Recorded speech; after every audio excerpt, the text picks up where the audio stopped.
Naroon ang aming kasama si Maricel Halili live mula sa Marikina. Maricel. Yes, Erwin, wala na nga patidang pag-ulan dito sa syudad ng Marikina. Kaya naman ang tubig dito sa ilog ay patuloy pa rin ang paglaki. Marami na rin ang mga barangay dito sa syudad ang lubog na sa baha. Ang problema, marami sa mga residente na natrap, ang kakaunti lamang ang sumasaklolo. Halos panghinaan na ng loob si Mel Gutibo. Ilang oras na kasi siyang nagmamakaawa para saklolohan ang kanyang pamilya sa may bulelak sa barangay Malanday. Nalagpas tao na ang baha, pero parang wala raw nakakarinig sa kanya. Speedboat lang daw ang may kakaya na makapag-salba sa kanila eh. Wala naman dumarating daw eh. Si Mary Grace naman, kahit ligtas ng nakaahon sa baha, kasama ang 3 anak, patuloy pa ring nag-aalala. Naiwan kasi sa kanilang bahay sa Bulelak ang kanyang tatay at isa pang anak. Kailangan pa namin ng iba pang rescuer kasi marami pang baby na naiwan doon. Kami lang nauna kasi baby talaga siya.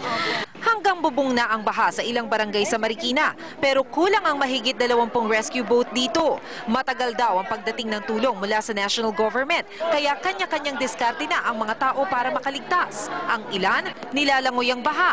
Ang iba, gumagamit ng mga salbabida o di kaya'y nagtsatsaga sa mga galon. Pati mga hayop, dumidiskarte rin. Pero problema ang malakas na agos ng baha. Ang amphibian ngang ito, bumangga pa sa poste dahil sa lakas ng alon. Nangangamba ngayon ang lokal na pamahalaan na baka kumagat ang dilim nang hindi pa nare-rescue ang mga natrap sa bubungan. 12 barangay na kasi sa Marikina ang lubog sa baha. Ako'y nagdadasal at nananalangin na huminto na ang ulan at sa gayoy hindi na tumaas ang ilog natin.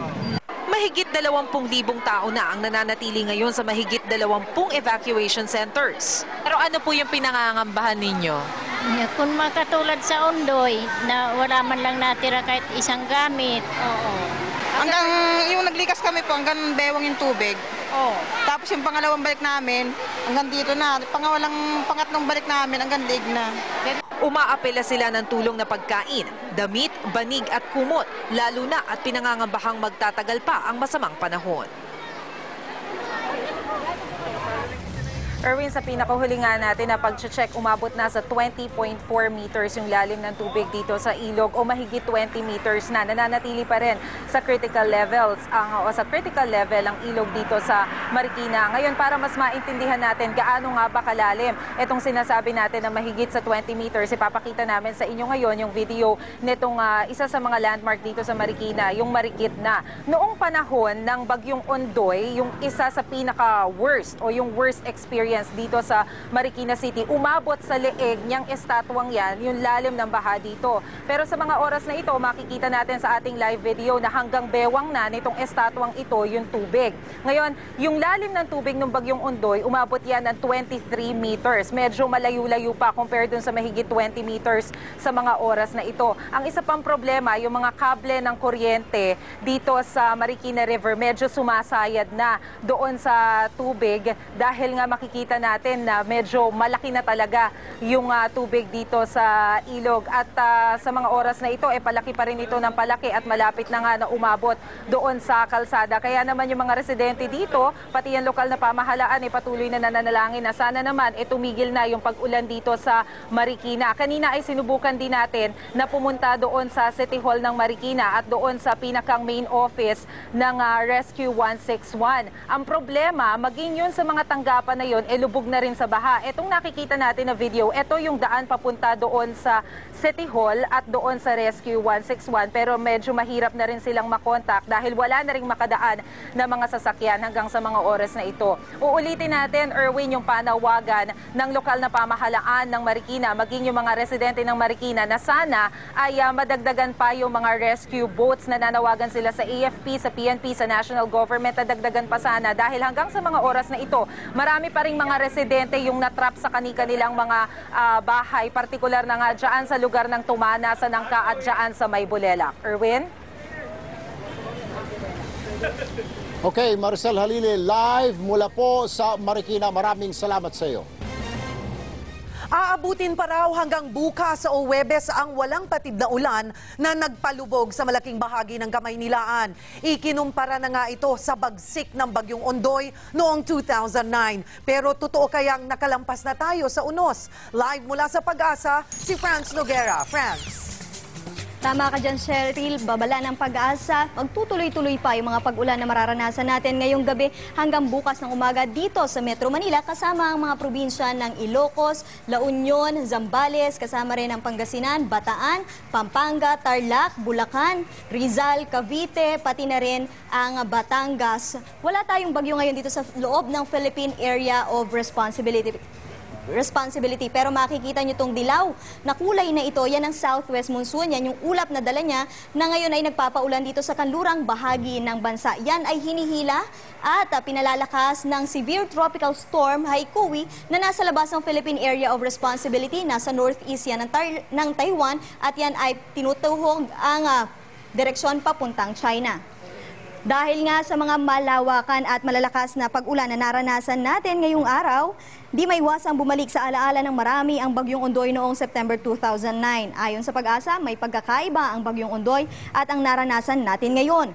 Isang tropical storm noon si Ondoy at naglandfall pa ito. 6 na oras itong namalagi sa lupa at humila ng hanging habagat. Sa pagsasanib ng Ondoy at habagat, 56.83 mm per hour na ulan ang ibinagsak. Katumbas yan ng mahigit sa 56 na litro ng tubig na ibinuhos sa 1 metro kwadrado. Sa loob ng 6 na oras na walang tigil na pag-ulan, 341.3 mm ang dami ng ulan na naitala. 455 mm naman sa loob ng 24 na oras.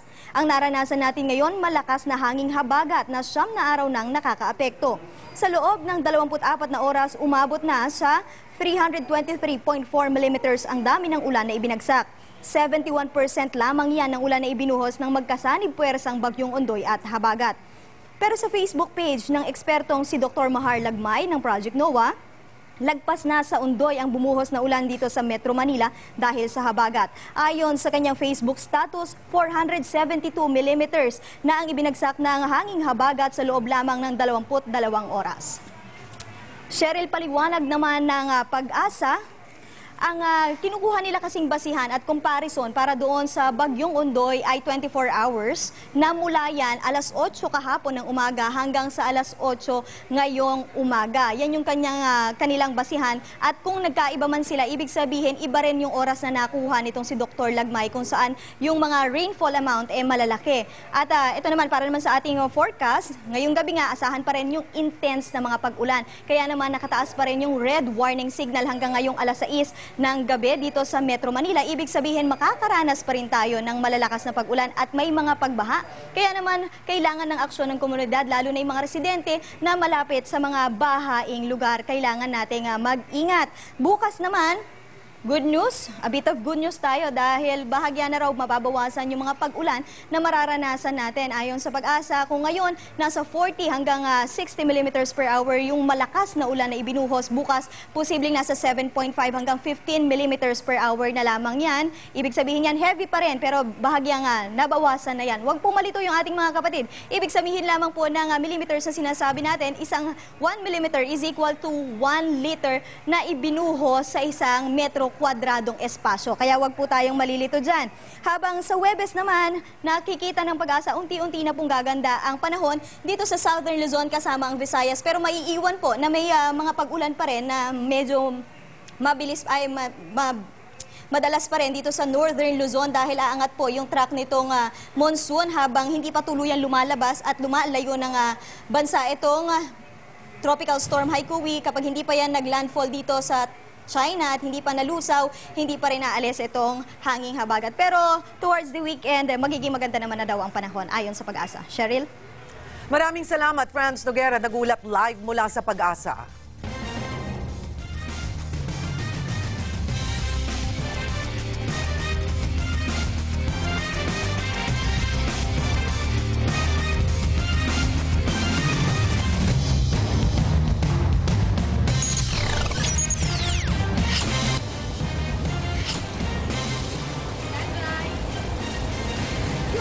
Muli na namang bumuhos sa malakas na ulan dito sa kinaroroonan namin ngayon dito sa may Plaza Raha Sulaiman din sa Rojas Boulevard. Samantala, nauna pong nakapasok o isa sa mga nakapasok sa Provident Village sa Marikina ang News 5. At narito po ang mga eksena pong aming nasaksihan ay tila bangungot na dala po ng bagyong Ondoy noon. May live report mula sa Marikina ang aming kasamang si June Loyola. June. Erwin, isang masamang umaga ang gumising sa mga taga-Provident Villages at muling bumalik ang alaala ni Ondoy. Isa sa mga unang nakapasok sa Provident Villages ang News 5. Halos umabot na sa bubong ng mga bahay ang tubig. Karamihan sa mga residente, umakyat na lang sa mga bubungan. Hindi na nila magawang lumabas ng bahay dahil pilitin man nilang umalis. Hanggang leeg na tubig ang kailangan nilang suungin. Agad nagpatupad ng forced evacuation ng Marikina Rescue 161. Mapabata o matanda, sinundo ng mga rubber boat o 6x6 truck ng PNP. Pero mismong mga rescuer, dumadaing sa hirap. Ano karami pa yung nandun sa salon? Marami pa, hindi namin mabilang eh. Marami matatanda. Sa bandang gitna, medyo lagpas tao na. Talaga sa akin Dito na nagbayanihan ang mga magkakapitbahay. Sila na mismo ang tumutulong sa pagdikas sa kanilang mga kapwa residente. Nakita ko silang binuhak. Nasanay na daw ang mga residente sa tuwing aapaw ang Marikina River. Kaya imbis na pataasin ang mga bahay o bakod, mga improvised na bangka gaya nito ang nakaantabay para madali silang makalikas. Tulad noong bagyong Ondoy, ilang sasakyan din ang nalubog din sa baha. Sa ngayon wala ng kuryente sa Provident Villages. Kaya pila ng mga natarap na residente, ilikas na sila bago pa magdilim. Erwin, bukod sa pag-uulan, isa rin sa pinangambahan ng mga residente ang lalo pang pagtaas ng tubig baha kapag nasira yung dike. Kasi kapag nababad daw yung tubig sa dike, lalo ay posibleng magkalamat daw yung dike. Erwin.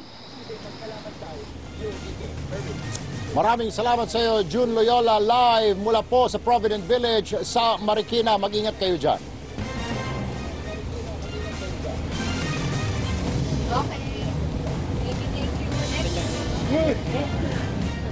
Sa kasagsagan ng ulan, gumuho naman ang malaking bahagi ng lupa sa Payatas at 9 na residente ang nalibing ng buhay. Narito ang report ni Trish Roque. Naawa ko sa anak ko niya si Jason. Nahaga ka pa sa unan eh. Matalino pa naman bata ng hinayang. Labis ang hinagpis at sama ng loob ni Mang Jessie sa sinapit ng kanyang mag-anak. Sa lakas kasi ng buhos ng ulan, lumambot ang lupa at gumuho ang malaking bahagi ng lupa na kinatitirikan ng mga bahay sa Lower Bayanihan Street sa Barangay Payatas, Quezon City. Pumasok ko sa trabaho eh. Pumasok ko kayo sa trabaho? Oo. Tumawag na sa akin yung kapitbahay ko, kumpare ko dyan, may nangyari. Hindi na ako tumuloy sa trabaho, bumalik na agad ako dito, nagtakbo na ako pabalik eh. Tapos datnan ko ganyan eh. Kwento ng isang residente, bigla silang nakaramdam ng pagyanig ng lupa bandang alas 6 ng umaga. Gumalaw yung dingding ko, parang gumanon, naramdaman ko kasi kumahawak ko din sa tindahan ko eh. Tapos nakita ko lahat ng mga puno na yan, gumalaw, akala ko lindol. Yun na pagsigaw ko, sabi ko, landslide, Tinamaan pa nga siya ng bumagsak na hollow blocks mula sa kanyang bahay. Nagtulong-tulong ang iba't ibang rescue units para isalba ang mga natabunan ng gumuhong lupa. Isa sa mga unang nailabas si Jethro Bailon pero patay na siya nang makuha ng rescue team. Makalipas ang ilang oras, sunod-sunod nang nakuha ang mga labi ng iba pang mga kaanak ng pamilya Bailon. Ang asawa ni Jessie na si Cecil, mga anak na sina JV, Jessica, Jason at Giselle, at mga apo na sina Jonathan, Joshua at ang isang buwang gulang na sanggol na si Junica. Hindi ko makain kami na ganyan na sitwasyon, tapos nandiyan yung pamilya ko sa baba. Akala mo yun. Parang nanghina ako, hindi ko malaman kung anong gagawin ko. Kasi tulog pa eh, nakahiga pa sa loob pa ng kulambo eh. Ligtas namang nailabas ang isa pang anak ni Mang Jessie na si Jeff na dinala naman sa East Avenue Medical Center. Ganon din ang mag-inang Simbulan na kapitbahay ng pamilya. Inirekomenda na ng PNP na ilikas ang daan-daan pang residente sa lugar. Kita mo yung lupa doon, yung pagkakakat niya, piligro pa rin. Sa ngayon, pinalalayo muna ang mga residente sa pinangyarihan ng guho, lalo na tuloy-tuloy pa rin ang pag-ulan. Trish Roque, News 5. Mahigit 2,000 residente ng Baseco Compound ang sumisilong ngayon sa evacuation center. Karamihan sa kanila hindi pa nakakabawi matapos araruhin ng 2 barge ang kanilang mga bahay noong nakaraang linggo. May live report si Mon Gualvez. Mon? Yes, Cheryl, inabot na naman ng baha